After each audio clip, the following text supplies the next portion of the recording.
نشاء من عبادنا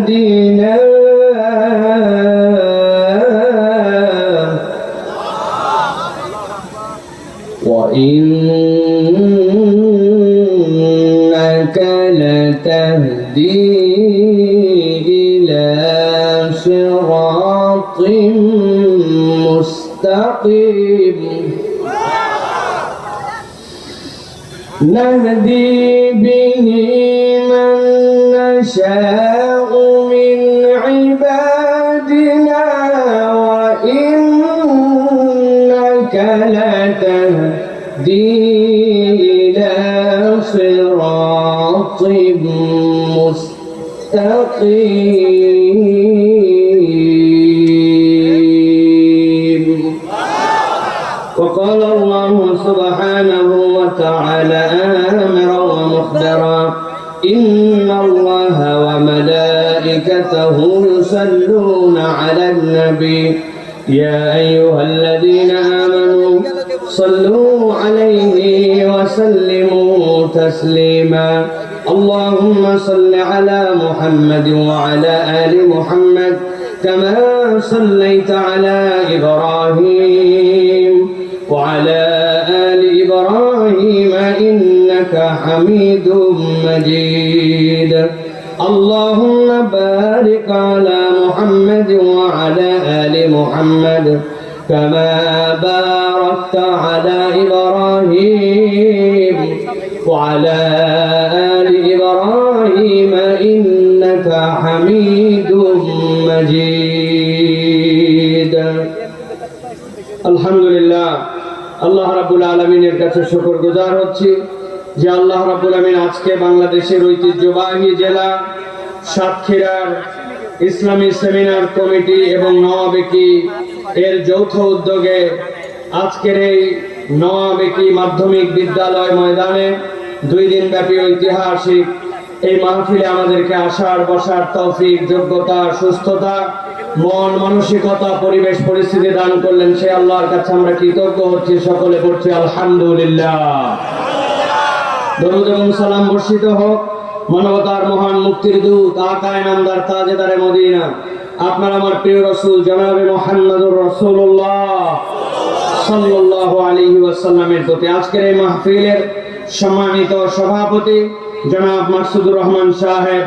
অবসরপ্রাপ্ত যুগ্ম সচিব গণপ্রজাতন্ত্রী বাংলাদেশ সরকার আজকের এই মাহফিলে মধ্যমণি হিসাবে যিনি আপনাদের কাছে দীর্ঘ সময় কথা বলেছেন এবং আজকের মূল কথা মূলত যার মাধ্যমে শেষ হয়েছে আজকের এই মাহফিলের আমাদের শ্রদ্ধাভাজন আস-সুন্নাহ ফাউন্ডেশনের চেয়ারম্যান শেখ আহমদুল্লাহ হাফিজাহুল্লাহ ওয়া রাহা আজকের মাহফিলে উপস্থিত আছেন আমাদের অত্যন্ত শ্রদ্ধার যার ভালোবাসা এবং স্নেহের কারণে আমি আব্দুল্লাহ সাইফুল্লাহ এই জায়গায় আসতে বাধ্য হয়েছি কেবল একবার নয় সাহেব যদি আবারও বলেন তার কেবল ভালোবাসার কারণেই এইরকম ভাবে একটি দিনের জন্য দীর্ঘ পথ মাড়িয়ে আমরা এখানে এসে হাজির হব সাহেব ডক্টর আব্দুল সালাম আজাদি হাফিজাহুল্লাহ ওয়া রাহা আমি যে কথাটি বললাম এটি কোনো ফেক কথা বা উপরে উপরে আলগা পাম দেওয়া কথা নয় আমি দিল থেকে ভালোবাসা নিবেদন করার্থেই এই কথাটি বলেছি সাথে সাথে আপনাদের কাছে বলে রাখি ভাই শেখ আহমদুল্লাহ যেখানে আলোচনা শেষ করেন সব কিছুর একটা দুনিয়াতে তারতিব আছে সৌন্দর্য আছে তিনি আমাদের শ্রদ্ধাভাজন বড় তিনি আমাদের উপরের মানুষ সেই হিসাবে এই তারতিব রক্ষা করাই আমাদের জন্য সৌন্দর্য এখন আপনারা যারা বসে আছেন এর থেকে ভদ্র শ্রোতা আল্লাহর আসমানের নিচে জমিনের উপরে আর একটাও নাই কারণ এই মানুষগুলো তারপরেও কেবলমাত্র একজন মেহমানকে সম্মান জানায় বসে আছেন আপনাদের মধু খাওয়া শেষ এখন যদি বলি চিনি সিরকা খাও খাবেন আপনারা সুন্দরবনের আশপাশের লোক বুঝে কথা বলেন খাবেন আপনারা তাইলে এখন তারপরেও আমরা কিছু আপনাদেরকে কথা বলার জন্য চেষ্টা করব আল্লাহ রাব্বুল আমিন যেন আমাদের আশা বসাগুলোকে কবুল করেন বলেন আল্লাহুম্মা আমিন প্রিয় ভাইয়েরা বুঝে থাকলে বলেন আমরা এখানে কোরআনুল কারীম শোনার জন্য যে এসেছি এই কষ্টের একটা দীর্ঘ পথ মারায় এসেছি এইটা আমাদের জন্য বেনিফিট দিবে না কথা বলেন, লাভ আছে না নাই? এই কোরআনুল কারীম শুনলে কি আমাদের জীবনে লাভ আছে না নাই? বলি তো আছে,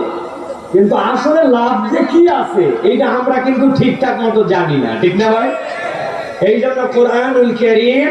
আমরা কেবল এক ধারসে শুনে গেলাম আর এক ধারসে কেবল এটা বাদ দিয়ে গেলাম, এইটা আমাদের জীবনের ইমপ্লিমেন্টেশনে আনলাম না। আজকে আমি আপনাদের কাছে যে কথা বলবো, ইনশাআল্লাহ আমার মুখ দিয়ে যদি এর আগে এই কথা না শোনেন, তাহলে এই তরজে এই ধরনের ইতিপূর্বে আপনারা কখনো এই কথা শোনেন নাই ইনশাআল্লাহ। আমি আপনাদের কাছে এরকম লেখাপড়া করে কিছু কথা বলার জন্য আপনাদের কাছে নিয়ত করে এসেছি। আল্লাহ রাব্বুল আলামিন যেন আমাদেরকে এই কথাগুলি শোনার তৌফিক দান করেন। শেখ আহমদুল্লাহ বসে আছেন, এটা হচ্ছে একটা বড় মানুষের বড়ত্ব দেখানো এবং আদব। এইটা উনি জানেন, উনি আমাদেরকে স্নেহ করেন, কেননা তার তিবে তারপরে ছিল, কিন্তু শায়েকের ঢাকাতে এমার্জেন্সি সকালবেলা যে কাজটুকু আছে এই কাজটুকুর জন্য